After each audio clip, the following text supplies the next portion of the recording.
really awesome things also about Tinker's Construct. You know, aside from how you can make these great tools that have all these different effects, I can come over here. I can get myself, so for whatever reason, let's say, oh man, I hate this Peridot pickaxe head. It doesn't do jack squat. Well, we could take flint and make ourselves, if I get the right thing, I need the part builder. We could make ourselves a flint pickaxe head. And as long as our pick is 100%, it can't have any damage to it. We can put on a flint pickaxe and change the head. Let's see. Mining level is now stone. Durability is 121. Peridot is actually better. Mining speed is 4. So we have, all in all, a faster mining speed. I do believe. Let's go try it out.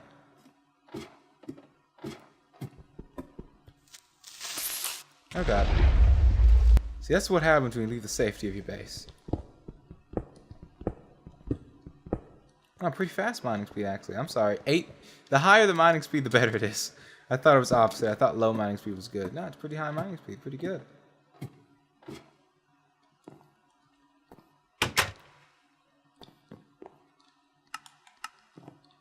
So yeah, that's just a quick overview on how to use Tinker's Construct tools. Last episode, we did a lot of... we learned about the iron chests. We did some inventory management. We learned, the beginnings of Tinker's Construct, about, the seared bricks. And yes, I am playing on a server. About the seared bricks and the difference in the smeltery and how to automate right quick. And then we learned a bit about the tools.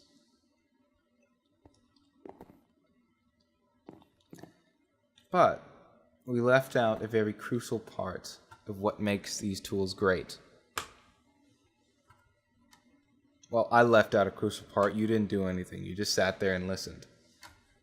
I left out a very crucial part. These tools kind of suck in the beginning. And that's because you're making it with like flint and stone. And flint and stone aren't really the best tools. Now, what also makes them great is to repair a flint or stone pick. All I would have to do is, I can't do it with Peridot because I don't have any more Peridot, but please bear with me. If it was stone, I would just have to put cobblestone and it would be fully repaired. Or I just have to put flint and it would be fully repaired. The same for this alumite pickaxe I have here. If you watched episode 2, we went over what alumite was. It's a mixed metal that can be made in the smeltery. So we look at alumite, which I know I have some. Yeah, there we go. I just take the alumite, put it up here, put it with the pickaxe, bam, fully restored pickaxe. That's really awesome. But yeah, back to the beginning, the stone tools pretty much suck. How then do I get an awesome pickaxe like this? Right, with this metal head and a metal handles. If we look at what constitutes this pickaxe, find out mining level is ardite. Highest mining level is made with alumite. It's pretty strong pickaxe we got going on here. How do we do that?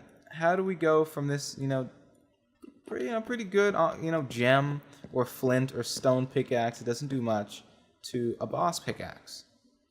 Well, we're going to show you how to do that in this episode. And spoiler alert, you're going to need the smeltery. I don't know why I said that. But we don't need the ingot cast.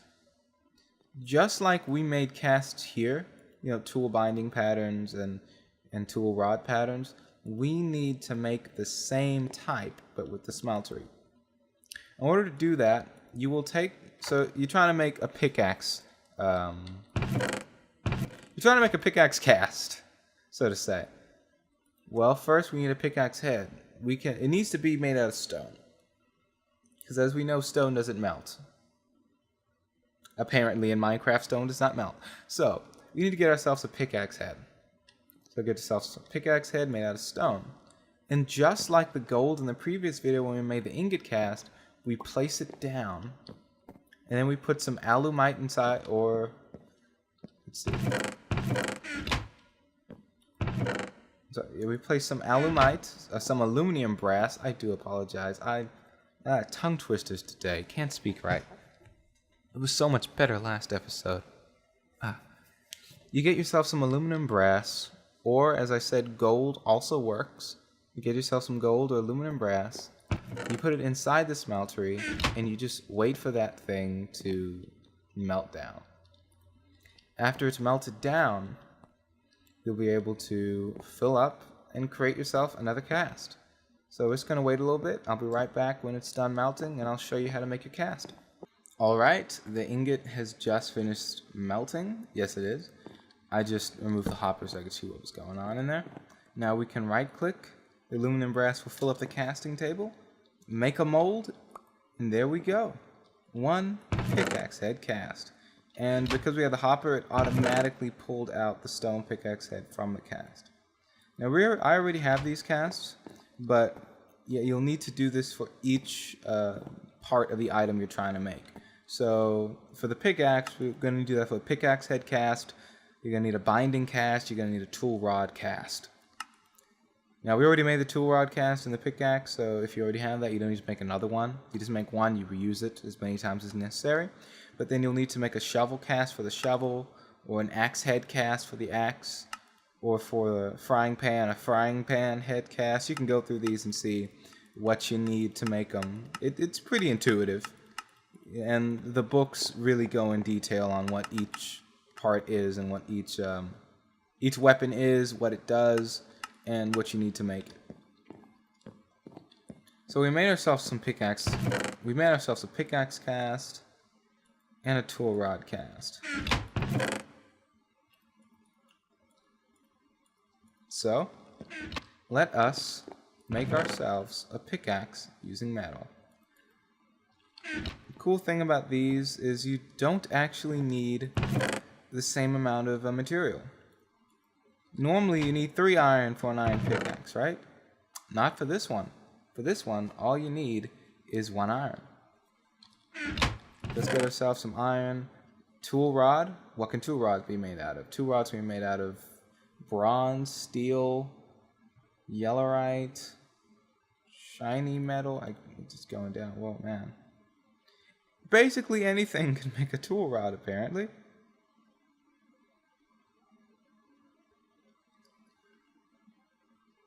Let's make our tool rod out of bronze. We just so happen to have some bronze here. The iron has finished smelting, so we can right-click on this. The iron will fill the mold. And as I said, because the hopper is going to fall in the chest. There we have an iron pickaxe head. The bronze is now melted. Remember to place out the cast. We don't want to make ourselves another bronze pickaxe head. We want the tool rod cast. There we go. Bronze tool rod. Isn't that awesome? Let's make ourselves a pickaxe out of metal. So next, we're going to want to make ourselves a binding. Let's just make this one out of stone. Come over here. Again, we pick the pickaxe. No binding. Oh, no, we wanted the bronze tool rod. Look at that. Mining speed is 6, durability of 250, mining level iron. What happens with the stick? Oh, the durability goes down. I don't see how bad that was. There we go. Now still, all in all, the Peridot pickaxe is still better because that's a really good Peridot head since it's such a rare material. How fast it's mining? Iron's doing pretty good too. It's kind of slowing down. Peridot also has a lot more durability than the iron pickaxe, at least double the amount of durability. This is really by no means an in-depth look at Tinker's Construct. We are going to see a lot more as this series progresses on not only Tinker's Construct, but a lot of these other mods. Let's clear this inventory right quick. Not looking too good. I don't like having all this junk in my inventory. Well, now that I've made myself some good tools, now that I have my kind of auto processing or processing going on over there, something really important that I want to do. I want to start getting into one of the technological trees in this mod pack. I say one because there are so many mods that add different technological outlets. And I specifically say technological because if you're not used to Minecraft mod packs, there are mods that do tech things, so computer craft adds computers that can be coded, mods that add, like hardcore automation. And there are mods that have high magical aspects. They add really magical things. You got mods that add just really miscellaneous object things, kind of like the Open Blocks mod. A little bit here and there of cool little trinkets to use. But I want to get into a technologically based mod. And the mod I want to get into is thermal expansion. That's the name of the mod that we're going to use in order to really start automating our stuff. Now this is cool automation here, but we're going to want thermal expansion. And this base is not big enough for automation, so we're going to want to expand. So I think one of the main things going on in today's episode is going to be trying to expand the base and trying to automate some processes. So let's get started with thermal expansion. The thermal expansion needs power. You need something to generate power. Thermal expansion adds a lot of its own means of generating. You have steam dynamos. These dynamos, it looks kind of like a confusing crafting recipe, but it's not. We'll go into those. Magmatic dynamos, which create energy, but I don't like those. If you come in NEI, if you're using the Unabridged mod pack, you can type in generators. Not generators, generator, there we go. If you look at the top, you have all these different types of generators added by the X Utilities mod. We're going to make ourselves a furnace generator. It's pretty straightforward. It just takes some iron.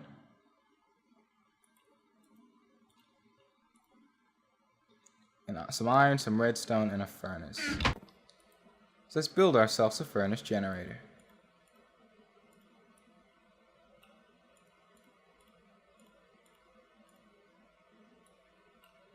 So now that we got this generator, well, it does what it says it does. It generates power. So we got a furnace generator here. It's going to be generating power for us. I don't really want to put it in here, but I don't know about if expanding is going to happen like just a second. So let's just remove this alloy smelter. We'll get into what that is in a little bit and place down the furnace generator. Now, the furnace generator is going to need something to, generate energy. And of course, you guessed it, it's going to need coal. Just like a furnace uses coal. There are lava generators. If I come over here, there it is. That's heated redstone. Pink is a lava generator. See, that kind of the same thing, uses gold instead, but it uses lava. Yeah, I don't have a great lava generation. I don't want to have to consistently throw buckets in here. So look at that. It's using up the coal. And I wonder if you can hear it. I can hear it on my end. But it's kind of like a humming noise. So it's generating redstone flux, which is the energy. So if you think of you have joules in the real world or amps, right? This thing, it's redstone flux. So that's what's getting generated for electricity, so to speak, in this mod pack. Well, we need a way to get this electricity from the furnace generator to whatever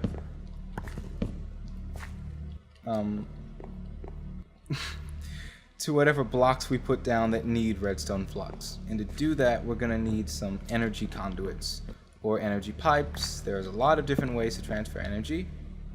Let's just see what's in this mod pack. We have, yes, leadstone flux ducts. Well, you can make it anything. We're going to make ourselves leadstone flux duct. They are the lowest tier flux duct. They're made with redstone, lead, and glass. Pretty low tier. You got the hardened version, which is made with Invar, which is a mixed metal, which you can also make in the smeltery. You can also do it in an induction smelter. It's another block that requires redstone flux. We do not, as of yet, have the capabilities of making that. So, leadstone flux duct it is. Gonna need 2 lead. Gonna need some glass. Gonna need some redstone.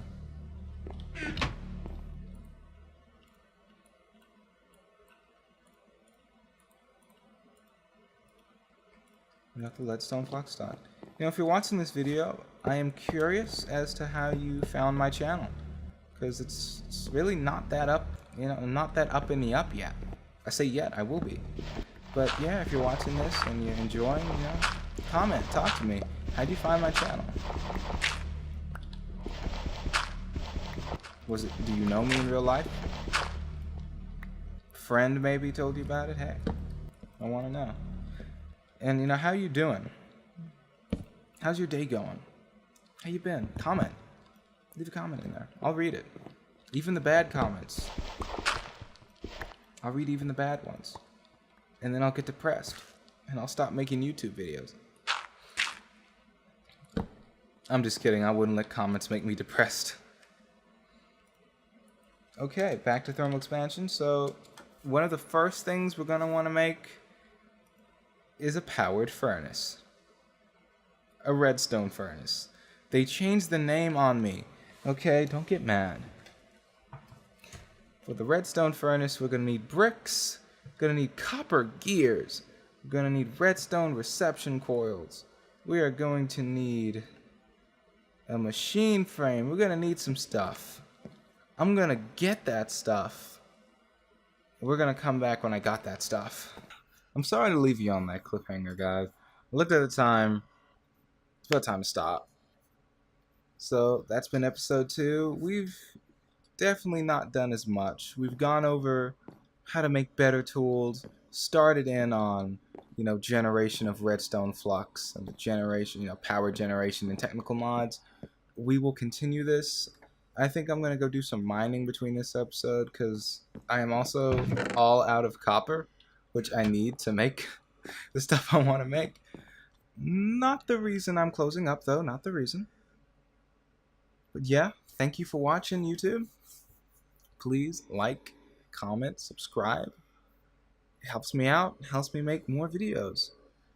I guess that's the issue. Again, thank you for watching.